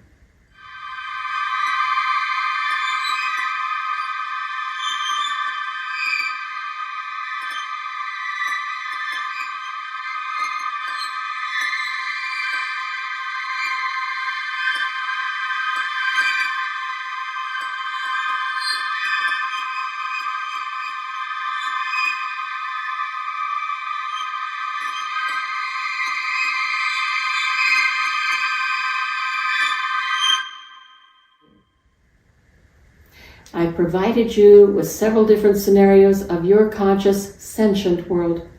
I hope this has left you uplifted, amazed, and newly aware, and perhaps personal discoveries that will help you uncover more personal and universal mysteries.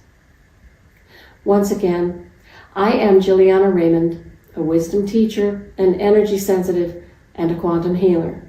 I've created a free podcast series, Life is a Spiritual Soup, covering a variety of subjects designed to inform and assist you with life navigation. You can find these on Spotify or through my website, JillianaRaymond.com. In addition, I provide private consultations to help individuals understand restrictive lifestyles, and I present a variety of workshops designed to enhance daily living. I can be reached at JillianaRaymond@gmail.com. And one more addition. I will be at the Las Vegas conference in August with Steve, so come by and say hello. Now back to Steve.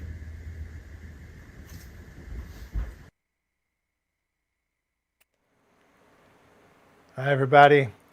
Well, I want to explain a little bit about what's going on with cognitive life path programming, or CLP, if you like.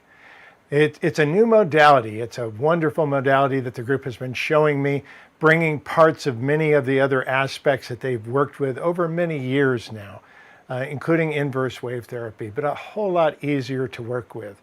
We know many of you are healers in your own right, and we hope that this is to give you some good ideas and some new ideas to work with your clients as well. And for those of you who just want to come to experience this yourself, it works perfectly for that. We're going to break into small groups and work with this in those groups here in Las Vegas. It's called Cognitive Life Path Programming. It's based on several different aspects of bringing you into a space where you can feel your passion and your joy.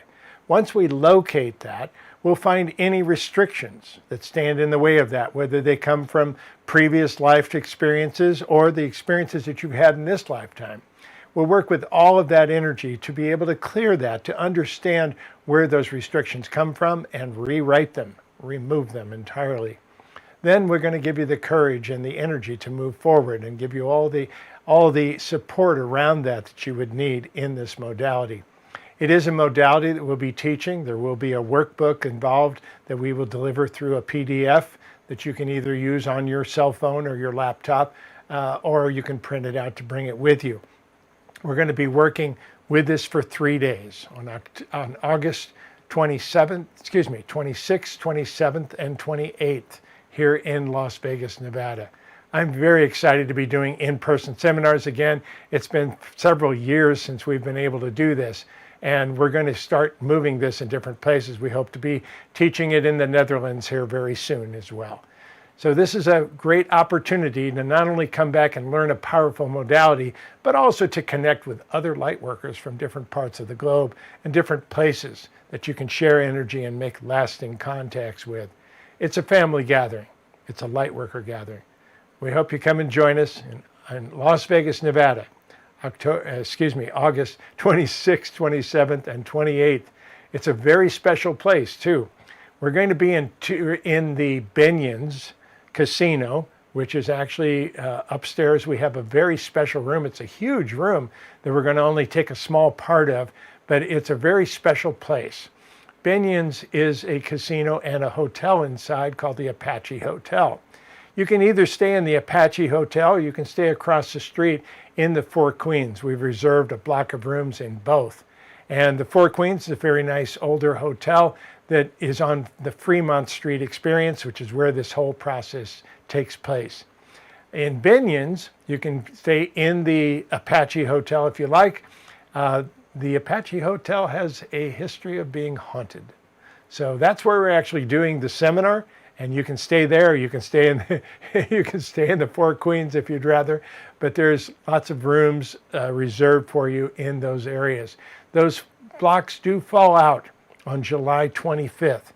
So we want to make sure that you reserve a room before that time to be able to make sure that you get these rates. These rates are incredible.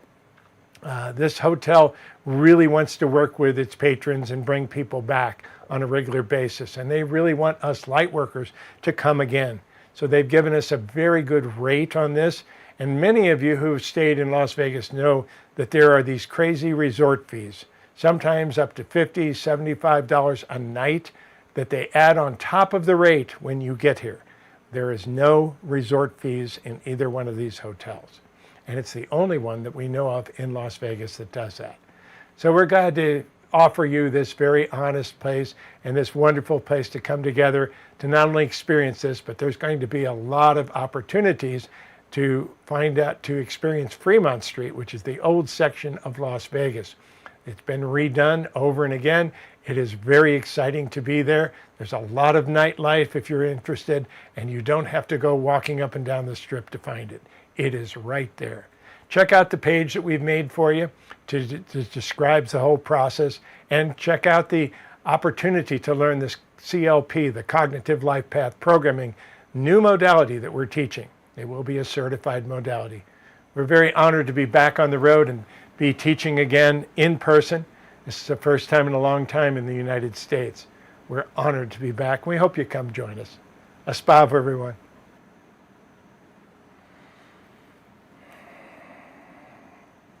Greetings, dear ones. I am the scientist of the heart. I join you this day with great joy, for we are watching an evolution in progress. As Merlia spoke earlier, your evolution on planet Earth has made a huge difference, and you are moving at an incredible pace. We call it the speed of love, which is slightly faster than the speed of light. Nonetheless, the interesting part about this is that things are changing for the Earth herself. And I wish to bring that to you here for the moment, to speak a little bit about what is taking place on that basis and how these energies can work together and your part in this whole process. There are many parts of this because you are part of the Earth and she is a part of you. You often call her your mother, which is a wonderful energy. She actually loves that attribute of being called that.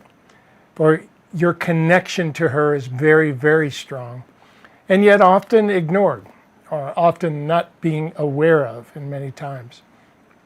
There are many of you who have been masters of a vortex. You have been taking care of a space and taking care of part of her. Some of you, even without your conscious knowledge, have been holding the energy of planet Earth. And it is time for many to consciously claim that title, to consciously claim the idea of being able to hold the energy of planet Earth. Now, we've mentioned to you before that you are multidimensional in nature. And the walls between dimensions are starting to dissolve, especially as this portal is open. This portal is probably going to remain open, at least that's the way it looks now. And it's partly because of human attributes and partly because of what the Earth is doing herself. She is also opening up and rejoining other parts of herself at the same time, which is changing a lot of things on planet Earth. But let us also bring a couple of things together that might help you to understand some of the things that your scientists are seeing. Number one, you're starting to see a lot of different changes on planet Earth herself. You're seeing what you call global warming get worse. It is going to continue to get worse for some time. There will be an occasional setback into what you would call normalcy, and it will continue to move forward in some ways. This can be very detrimental, not only to human life, but to plant life and all the other lives which are all interconnected. So in the meantime, your evolution into your spirituality makes it possible to survive this much easier and to move past it even without great physical difficulties. So these are the reasons we're encouraging steps into your spirituality, to connect your spirit, to find your passion, to move into that energy. And as Merlia said a little bit earlier, we're also going to be working with prosperity. Now, there's a difference between prosperity and money. Please understand, spirit knows nothing of money, but they live in prosperity all the time. And humans often limit themselves in their prosperous energies, not thinking about limitations and so forth. So we will be working with that in the very near future as well. This is news to the keeper, by the way. But the other parts that are taking place with the Earth are calculable. You can see them happening. Your scientists are watching them happen. One of the most recent things that have happened, of course, as you've seen on your in your news feeds, you've seen the Schumann resonance hit an all-time high. Well, please understand that is part of what happens many times as things evolve, as things move in different ways. The Schumann resonance actually has a lot to do with the amount of lightning and thunder on the planet at any one given moment. Almost always at least 50 times that keeps that resonance between the ionosphere and the surface of the Earth bouncing back and forth. It's an incredible energy to watch, but as you're starting to set new records in anything, it basically shows that the Earth is changing and evolving. Another aspect that's evolved recently is that your scientists have started to be aware of the Earth wobble. Now, we're going to talk a little bit about this because this has become very important. We have been talking about this for a very long time. The first time this was brought up was 2008 in some of our early Beacons of Light seminars and our work. And again, in 2011, we brought it up year after year after year. We not only talked about the Earth finding a new balance, but we talked about the reason why. The reason for this was something that we have termed the redistribution of water. You're seeing it still to this day. You're seeing it more pronounced today than you were only a short time ago. The redistribution of water simply means that there are certain areas that used to get a certain amount of rainfall or water on a natural basis. That is now going other places, and there are droughts forming in certain areas and floods forming in other areas. This is a redistribution of much of the water that's taking place. Sea level rise is another part of this. The sea levels do not all rise simultaneously. It takes a long time for that energy to balance out and to find its way to all connected waterways, which all waterways are usually connected, even if they seem to be an isolated lake or a pond. There is a connection to all of them, obviously through the atmosphere and how that works with the energy moving upward. And yet, there's a lot of this going on also with groundwater. Since you've had, especially in different parts of the world, you've had droughts going on for years. You have learned how to dive into the inner water reservoirs of planet Earth, into the aquifers of planet Earth in different places. You've seen what happened. If you haven't seen it, you might want to check out what's taken place in Mexico City. Mexico City has sidewalks that go along and all of a sudden take a big dip, buildings falling over, different things of that nature, usually because of the aquifers being drained. So much water was taken out of the aquifers that it literally opened up possibilities for the surface of the Earth to recede into those vacancies. You're seeing that happen on a much larger basis in the middle part of California. There have been so many people digging into the Earth and drawing the water out that the middle part of California has been sinking at several rates. It dropped almost 4 inches in the last couple of years. It's starting to drop even more because of that. Fortunately, in mid-California, it's not big rises where buildings are falling over yet, but you are taking a tremendous amount of water out of the earth to feed your crops, to feed yourselves, to do the things that you're doing. And most of the time, dear ones, we have to tell you, it is not water-wise that you are. Many times you grow crops that take an inordinate amount of water. Even your own beef production takes a huge amount of water. We have brought this up before, that 1 pound of beef takes almost 38 gallons of water to produce. And what you're seeing now is you're seeing almond production in the middle part of California is draining your aquifers. And again, not the smartest or best use.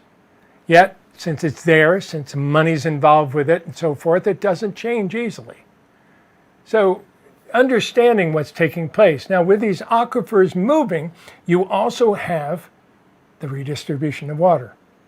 But this time it's not on the surface of your planet, it's underneath. It's in these aquifers. And what NASA has recently figured out is that the Earth is beginning to wobble.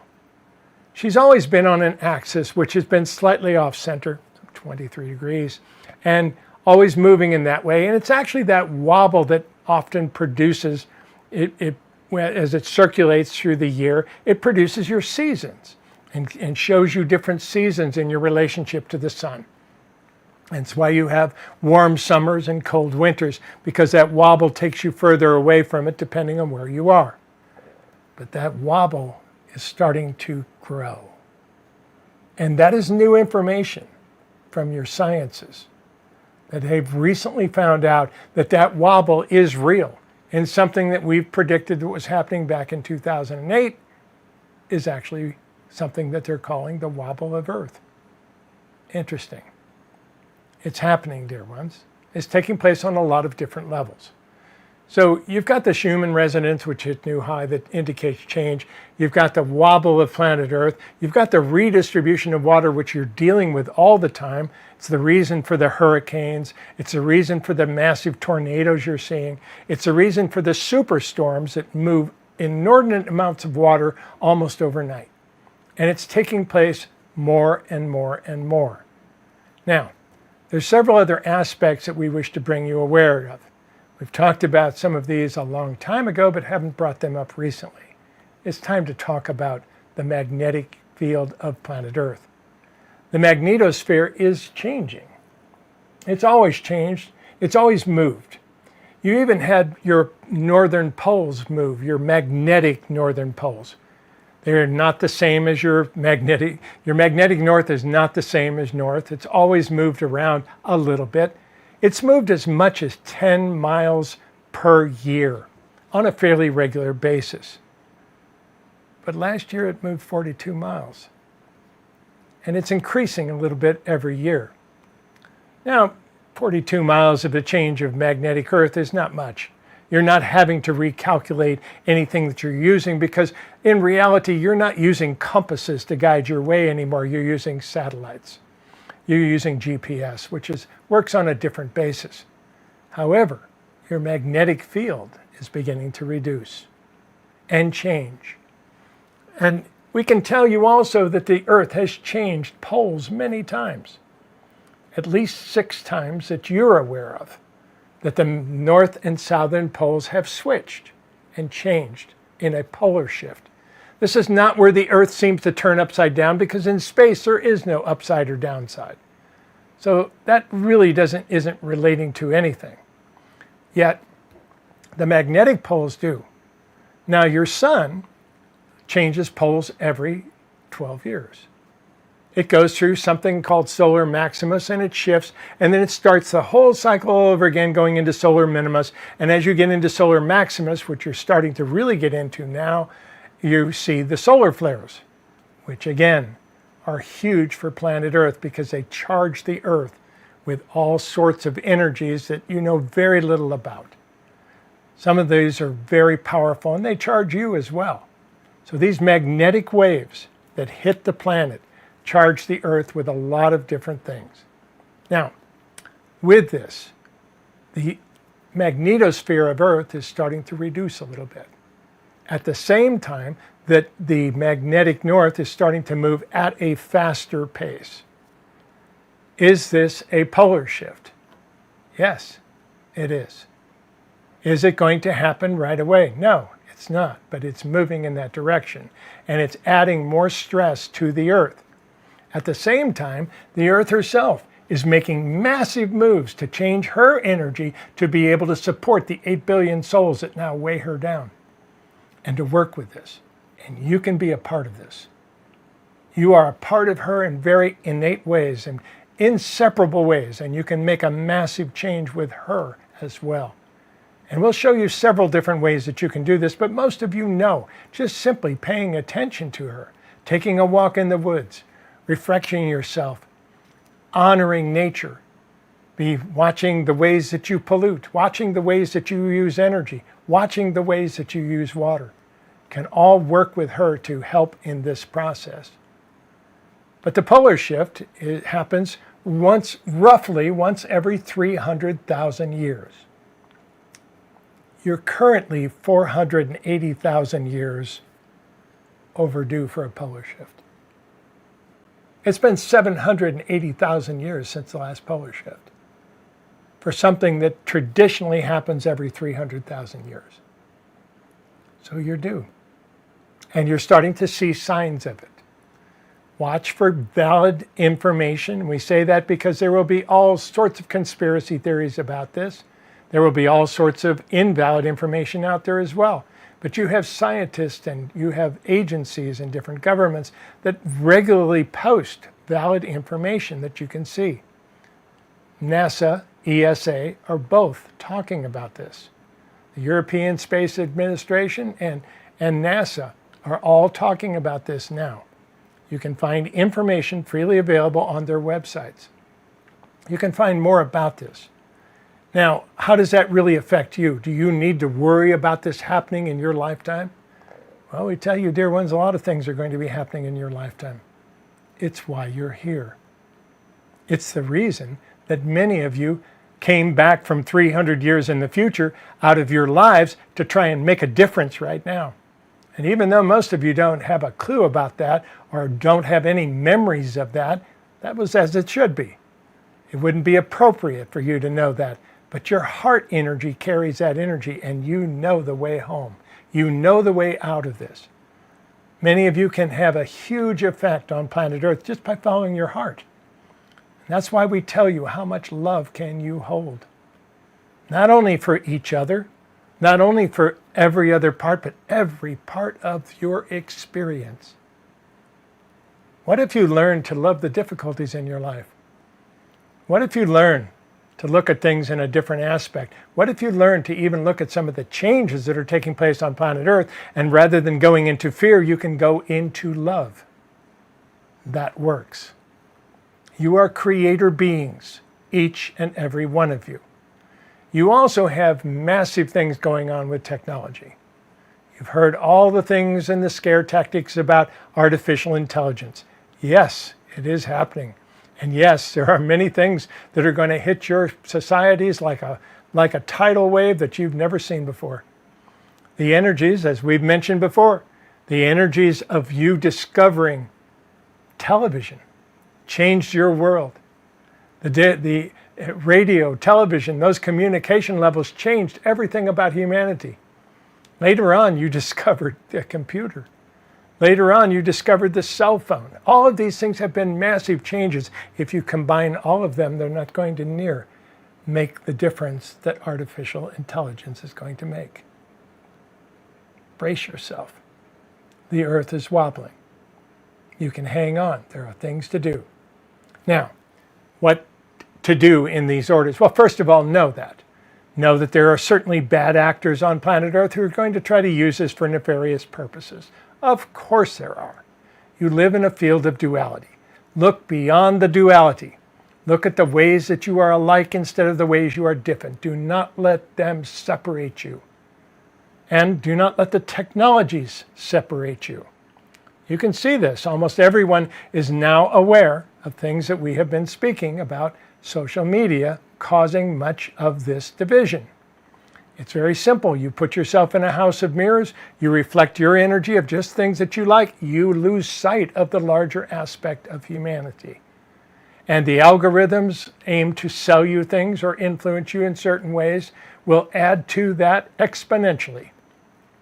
So we're not telling you that can't use it. We're telling you to become aware that people are trying to influence you one way or the other. Now, most of the time, it's just to not bother you with ads that you don't want to see, that only things that you're interested in and only things that you want to buy. But do you really want that? Is that really what you're looking for on this planet? Or do you want a large exposure of everything that's taking place? It's time to widen the breadth of your awareness. And that part is coming very quickly. That will help you work with artificial intelligence as it hits your planet. There's another one coming that we have talked about also as well. It'll be following artificial intelligence because everyone is now talking about artificial intelligence. The people who created artificial intelligence are very worried about its effect. Most of them would take it back if they had the chance. Most of them would take their own discoveries back if they had that chance. But there's no putting the genie back in the bottle. It doesn't work that way. You're here. You're at the same point that you were at in Atlantis, where you discovered all sorts of things. In Atlantis, you focus in a slightly different area. You focus more into biology, and you learn not only about cloning and production and genetic control and things of that nature, which you're at here in this lifetime as well. But you evolved it far beyond that. And you believe that those beings did not have a spirit, did not have a soul, because you made them. Well, you also made artificial intelligence, did you not? Interesting. It's going to be interesting to see where you take this and where you go with it. But you are creator beings. Keep that in mind. And artificial intelligence, even though it can really upset your world drastically, and it probably will for a short time, the reality is it also holds the capabilities of working with the earth, of discovering new things, of discovering things that it can help you work with to solve and resolve many of the problems even that the earth is having about producing enough food, about producing enough water, about being able to carry the weight of humanity and the 8 billion souls that are now upon her. These are wonderful times, dear ones. Are they difficult? Of course they are. You humans do not play games of just having fun. You're here for a purpose. You're here for a reason. And you put yourself at exactly this junction of time and space so that your heart can be felt. Now, many of you don't know exactly what to do from here. You think of some of these things, and some of these things are beyond your understanding. That's fine.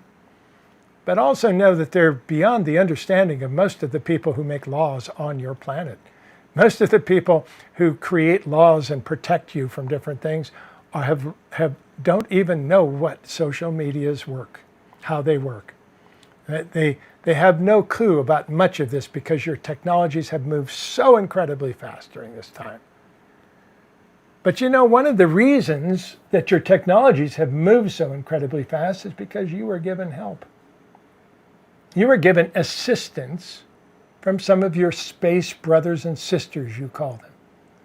Beings from other dimensions that are even around planet Earth now, but aren't living here with you. Some of them even helped to create your planet, or your game on planet Earth, created the holosphere, so you could have 10,000 years to be able to evolve this being in this game. The Holocene is now over. The Holocene is that 10,000 year period of 1 degree temperature change on planet Earth. You're now at 1.5. You've moved that already. If you exceed that, the apple cart will be drastically upset, and you are heading toward that at record speed. All these changes could be seen as very bad news, and yet you put yourself here to make a difference. The first piece we ask you to do is connect. Connect with each other. You're not all going to have the same view. Some of you are going to argue about things and be able to, it doesn't make any difference. The first thing you do is connect. You're not looking for everyone to agree with you. You're looking to connect spirits. And when you do that, the magic starts to unfold. You start to see things from a perspective of spirit rather than the very limited, narrow view of humanity. And your polarized vision starts to go away. That's one of the biggest pieces that we can tell you about, because you're being separated in so many different ways. What happens when people want to control you? Well, they point, don't they? They point, here is your problem. Here's what is causing all of your problems. It's this person. It's this race of beings. It's all of these. It's these immigrants. It's all these people from other places. It's this whole group of people over here that believe this. Nonsense. Absolute nonsense. You're all part of this. And you're all part of being together. Break down those barriers as best you can. Find that energy and hold as much love in your heart for all of it, especially those who think differently than you. Do not try to correct them or call them wrong or even educate them. Most of them aren't interested in being educated or being changed. But when you connect spirit to spirit, it all changes. It all moves aside. And that's sometimes just looking at someone and seeing their spirit and smiling. Do you know how much difference you can make on planet Earth with a single smile? You leave a trail of light behind you with every step that you take on the planet. Consciously make it full of love.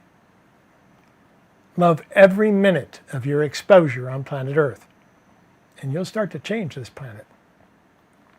And when you see all the what you would call bad news on television, or difficulties, or the Earth's falling apart, or all the rest of it, say, good. I know I'm here for a reason. And we will have a positive outcome, because if you project a positive outcome, you are creator beings. You will set that into motion. Very simple. Work with it, dear ones. You are the magical beings. You are the greatest angels that have ever lived. That's why you're here. Welcome home. So with the greatest of honor, we ask you to treat each other with respect. Nurture one another at every opportunity and play well together as you evolve this game that you're playing. I am the scientist of the heart. A Spavo, dear ones.